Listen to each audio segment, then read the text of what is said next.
j'espère que vous allez bien et que le ramadan s'annonce très bien de votre côté. Personnellement, moi, ça va super, alhamdoulilah, comme toujours, on pète la forme. Alors, aujourd'hui, je vous retrouve pour une vidéo assez spéciale parce que c'est une vidéo que j'avais essayé de faire l'année dernière, mais pas comme je le voulais. Alors, cette année, j'espère pouvoir répondre à ce que mon cerveau attend réellement. Sur cette vidéo, je vais vous présenter ce que je vais présenter à mes invités pour le iftar. Qui dit donc entrée, plat et dessert. Je vais donc vous partager ma façon de faire et j'espère qu'elle vous plaira.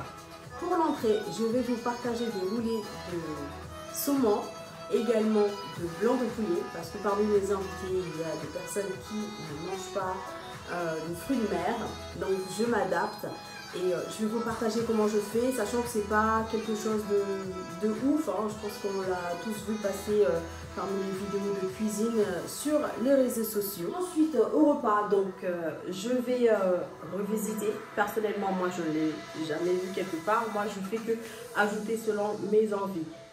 Et là, vous allez vous demander, et des invités alors justement, c'est là le partage. Et donc, pour le plat, je vais présenter un poulet que je vais assaisonner, que je vais vous montrer comment je vais l'assaisonner, accompagné de légumes, avec du riz libanais que je vais revisiter, parce que j'ai kiffé ce riz libanais que j'ai ici. Et du coup, je l'ai fait à ma sauce après. Voilà.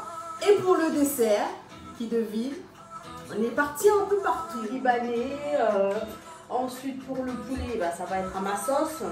Et puis le dessert. Pour le dessert, nous allons nous diriger destination Mayotte. Mais oui. Donc pour le dessert, je vais vous présenter, vous partager le toubou toubou, qui est connu aussi au nom de tiwi tiwi. Je sais pas si je l'ai bien prononcé. Tiwi tiwi, je pense, je ne suis pas sûre. Moi personnellement, dans le village où j'ai grandi, je sais qu'on dit toubou toubou. Voilà. Alors c'est à base de lait de coco, un peu comme le mkarfanesh, mharwafenenens. C'est compliqué les dialectes. Du coup, c'est à base de lait de coco, comme je disais, et c'est des boulettes, hein, vous verrez dans la vidéo. Et puis, il me semble qu'il existe également une version salée des tiwi tiwi. Personnellement, je ne l'ai pas encore testé. J'espère avoir l'occasion de le faire. C'est un peu comme le mtsolola, m'a-t-on dit, et c'est juste que c'est à base de tiwi tiwi est à base de farine de riz. Donc je suis hyper stressée. Pourquoi? Parce que c'est la première fois que je vais filmer de A à Z ce que je vais faire, sachant qu'il n'y a pas qu'une chose. Pour l'instant je suis toute seule, j'attends ma soeur qui arrive tout à l'heure pour m'aider, mais également ma collègue. Je suis vraiment stressée parce que je n'ai pas envie de louper ne serait-ce qu'une détail sur l'ensemble de la vidéo, sachant que ma cuisine n'est pas très grande. Sachant également que moi, niveau organisation, j'aime tout faire en même temps. C'est-à-dire, pendant que je vais faire le tiwi tiwi, tu auras ma main dans la bassine en train de mélanger les assaisonnements pour le poulet. Je suis comme ça. Sauf que là, bah, pour la vidéo, je ne pourrai pas. Je dois faire étape par étape. Et c'est quelque chose que j'ai du mal à faire en cuisine. Allez, j'ai assez blablaté. Sans plus tarder, nous allons nous mettre au fourneau. Ha! Bah oui, mais si je mets comme ça va pas passer. Ha! Allez, c'est parti.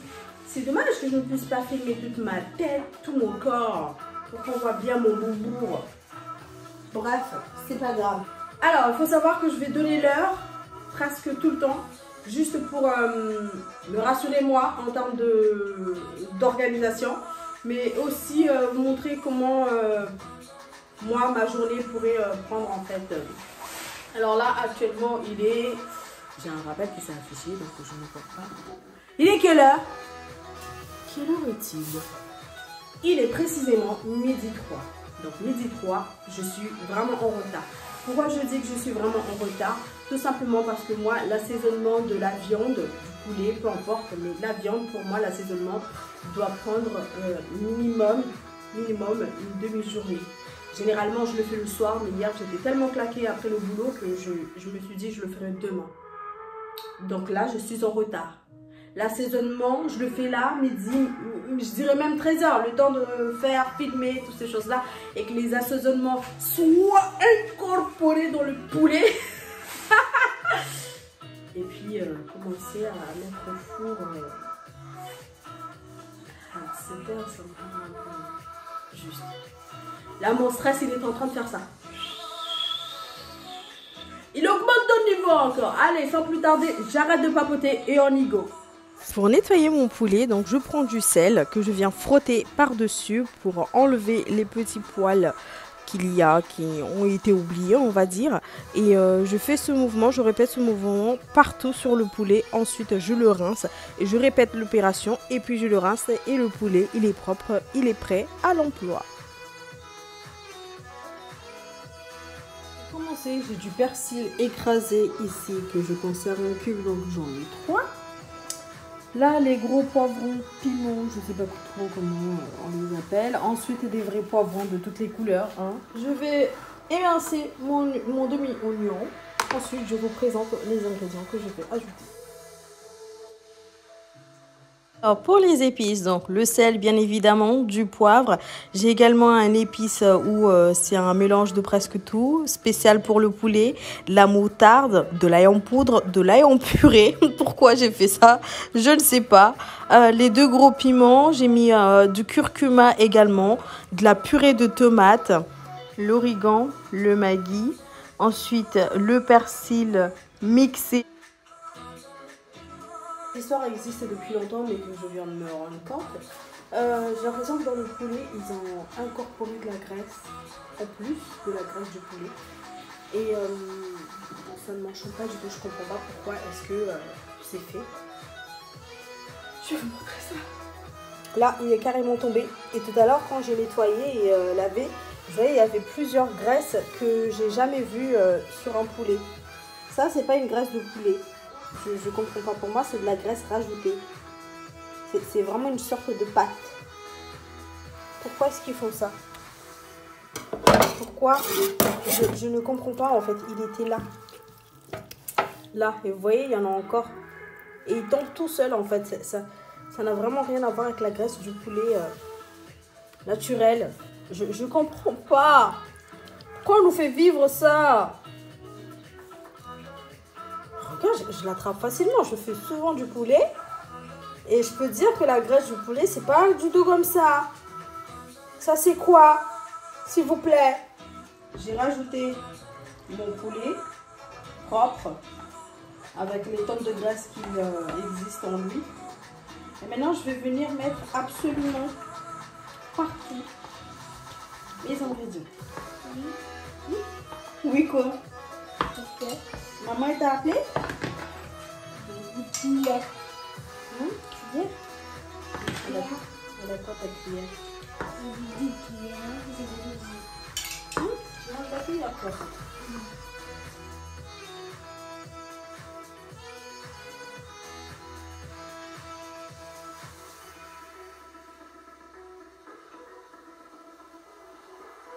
Je vais m'occuper de la salade. Il est actuellement 13h02 et moi je vais découper mes pommes de terre en carré. Pas petit, pas gros, vraiment comme ça. C'est pour tout à l'heure, ça fait partie de la salade. Et moi je préfère les pré-découper et les cuire que de les cuire et ensuite les découper tout simplement parce qu'après c'est comment expliquer, ça s'écrase en fait quand on vient les découper une fois que les pommes de terre sont cuites. Donc je préfère les faire comme ça.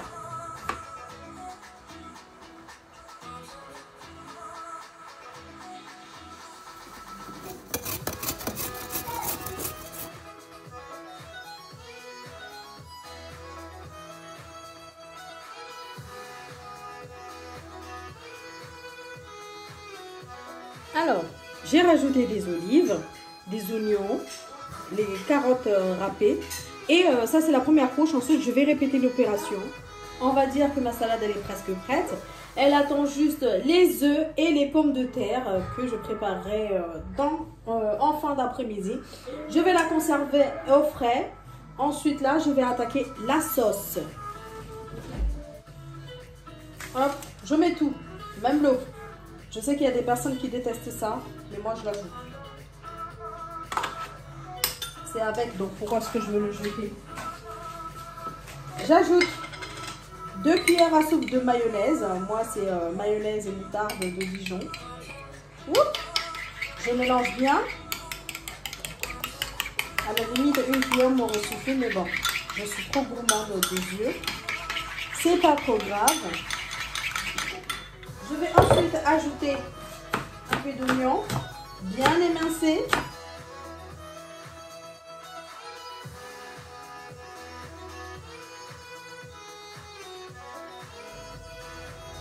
Très bien émincé. Bouche. Mais qu'on le voit. Oui. Pour. Mais qu'est-ce qu'il y a, chérie? Maman, qu'est-ce qu'il y a? Dis à maman qu'est-ce qui se passe. Non. Tu vas aller aux toilettes? Non, c'est juste ça. J'arrive.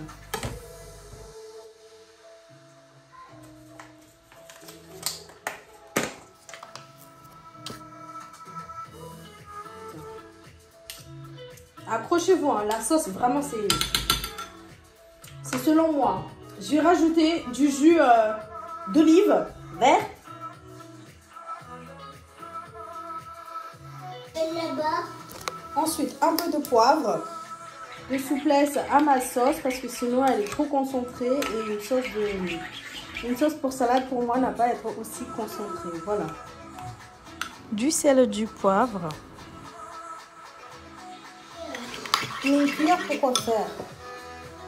Sauce soja. Voilà.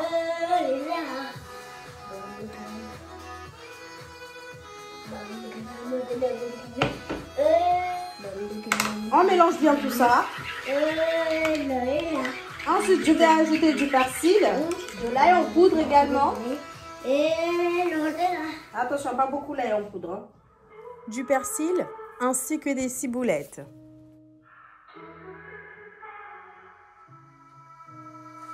Le jus de citron. Bon. Et maintenant, comme on peut le voir, ma sauce elle est très liquide. Et c'est ce que je cherchais. Maintenant, ça aussi, ça va reposer au frais. Je vais mettre un papier film par-dessus. Alors, à présent, je vais vous montrer comment je fais mon thé. J'utilise une cafetière, tout simplement. Je mets un filtre et je vais mettre tous les feuilles de thé que j'ai besoin. Il y a les feuilles de thé maoré, hein. Sachant que j'ai appris récemment que les feuilles de thé maoré, en fait, c'est des feuilles de laurier. Donc, pour ceux qui n'en ont pas, vous pouvez prendre des feuilles de laurier. Mon thé, il est toujours succulent parce que j'aime qu'il y ait une explosion de saveur, comme toujours. Hein. Donc, je vais ajouter des feuilles de menthe que je conserve toujours au congélo. Voilà. Des feuilles de menthe. Je vais également ajouter du gingembre mixé que je conserve également au congélo. À quoi ça ressemble le gingembre mixé? Je vais pas en mettre beaucoup au cas où les invités n'apprécient pas trop. Hein. Moi, j'aime trop quand ça pique. Tu sens que ça nettoie ton estomac. Voilà. Ensuite, y a-t-il autre chose que je voulais rajouter? Peut-être de la cannelle. Je vais essayer de le casser si j'y arrive. Je ne vais pas mettre trop de cannelle parce que je sais que si je mets le petit bâtonnet en entier, ça risque d'être assez fort quand même. J'ai pas envie que ça soit trop fort. Juste un léger parfum de cannelle. Et comme j'en ai pas en poudre, parce que je trouve qu'en poudre, il y a un arrière-goût amer. Oui. Alors, je récapitule. Le poulet, il est bien assaisonné, il est au frigo. La salade, elle est prête, il lui reste juste les œufs ainsi que les pommes de terre.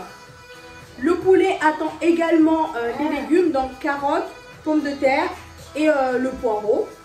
C'est les légumes que je vais ajouter avec, ce sera succulent. Après avoir assaisonné le poulet, le reste de l'assaisonnement, je rajoute mes légumes, les pommes de terre, les carottes, les poireaux. Et ensuite, je les dispose dans un plateau avec le poulet. J'en ai également mis à l'intérieur du poulet. Et pendant ce temps-là, les œufs ainsi que les pommes de terre sont en train de mijoter. Et je passe à la finition de ma salade. Voici à quoi ressemble la salade. Je tiens à préciser que j'ai découpé préalablement des betteraves pour éviter de colorer ma salade et je les ai conservées à côté. Étape suivante, nous passons au riz, donc 2 cuillères à soupe de beurre à faire fondre. Ensuite, on mettra des oignons. Pour les mesures, donc là, j'ai un verre de cheveux d'ange, des vermicelles que je vais venir caraméliser avec les oignons. Ensuite, ce verre de vermicelle sera égal à 2 verres de riz blanc, un demi de verre de raisin sec, rouge ou vert jaune, peu importe selon votre goût. Ensuite, je rajouterai approximativement 5 à 6 verres d'eau chaude pour faire cuire le tout. Le riz libanais, c'est du riz avec du vermicelle caramélisé. Mais comme vous voyez, moi j'ai rajouté des oignons, je vais rajouter des poireaux émincés, je vais également rajouter les raisins secs. Voilà, c'est à ma sauce et puis c'est tout. C'est quand vous venez manger chez moi.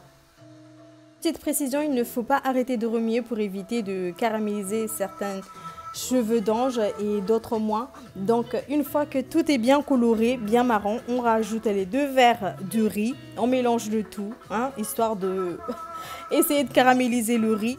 Ensuite, je vais rajouter les feuilles de poireaux que j'ai émincées préalablement. Je mélange. Je vais également assaisonner, apporter du sel et un peu de poivre. Ça, ce mélange, c'est uniquement pour ceux qui aiment le sucré salé. Si le sucré salé ne passe pas, alors faut pas essayer cette recette. Parce que pour moi, c'est très gourmand. C'est bon. Là, comme vous voyez, j'ai rajouté 2 verres d'eau pour l'instant. Je laisse mijoter, je surveille et ensuite, je rajoute au fur et à mesure.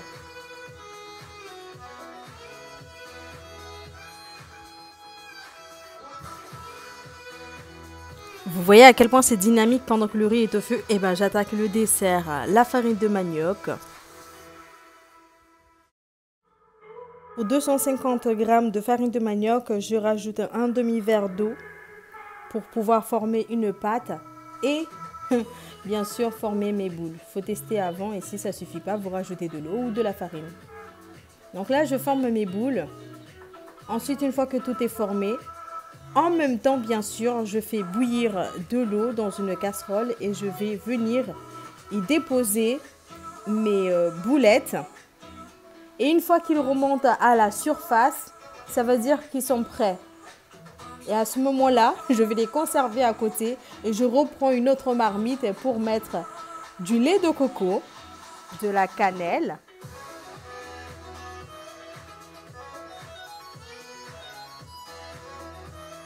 on peut aussi mettre du sucre vanillé ou tout simplement une gousse de vanille, mettre également feuille de laurier ou de la cardamome. Moi, cette fois, j'ai voulu ajouter de la cannelle. Donc, j'ai mis 2 bâtons de cannelle. Alors ici, nous avons un travail d'équipe parce qu'il ne faut absolument pas arrêter de remuer le lait de coco. On passe à l'entrée. Donc, ma pâte feuilletée, je rajoute du fromage à base d'ail et de fines herbes, plus la viande de mon choix et les feuilles de poireaux émincées. Et voilà, tout est prêt. Et ben, bon foutard à vous. J'espère quand même que je vous ai fait voyager avec toutes ces recettes ainsi que ces épices. J'espère un jour avoir l'occasion de partager un moment de dégustation avec un ou une de mes abonnés prochainement. Et sinon, bah, tout était bon. Mes invités ont adoré. Et bah, moi, je vous souhaite une bonne fin de Ramadan. Et à très bientôt, mes gourmands. Salam alaikum.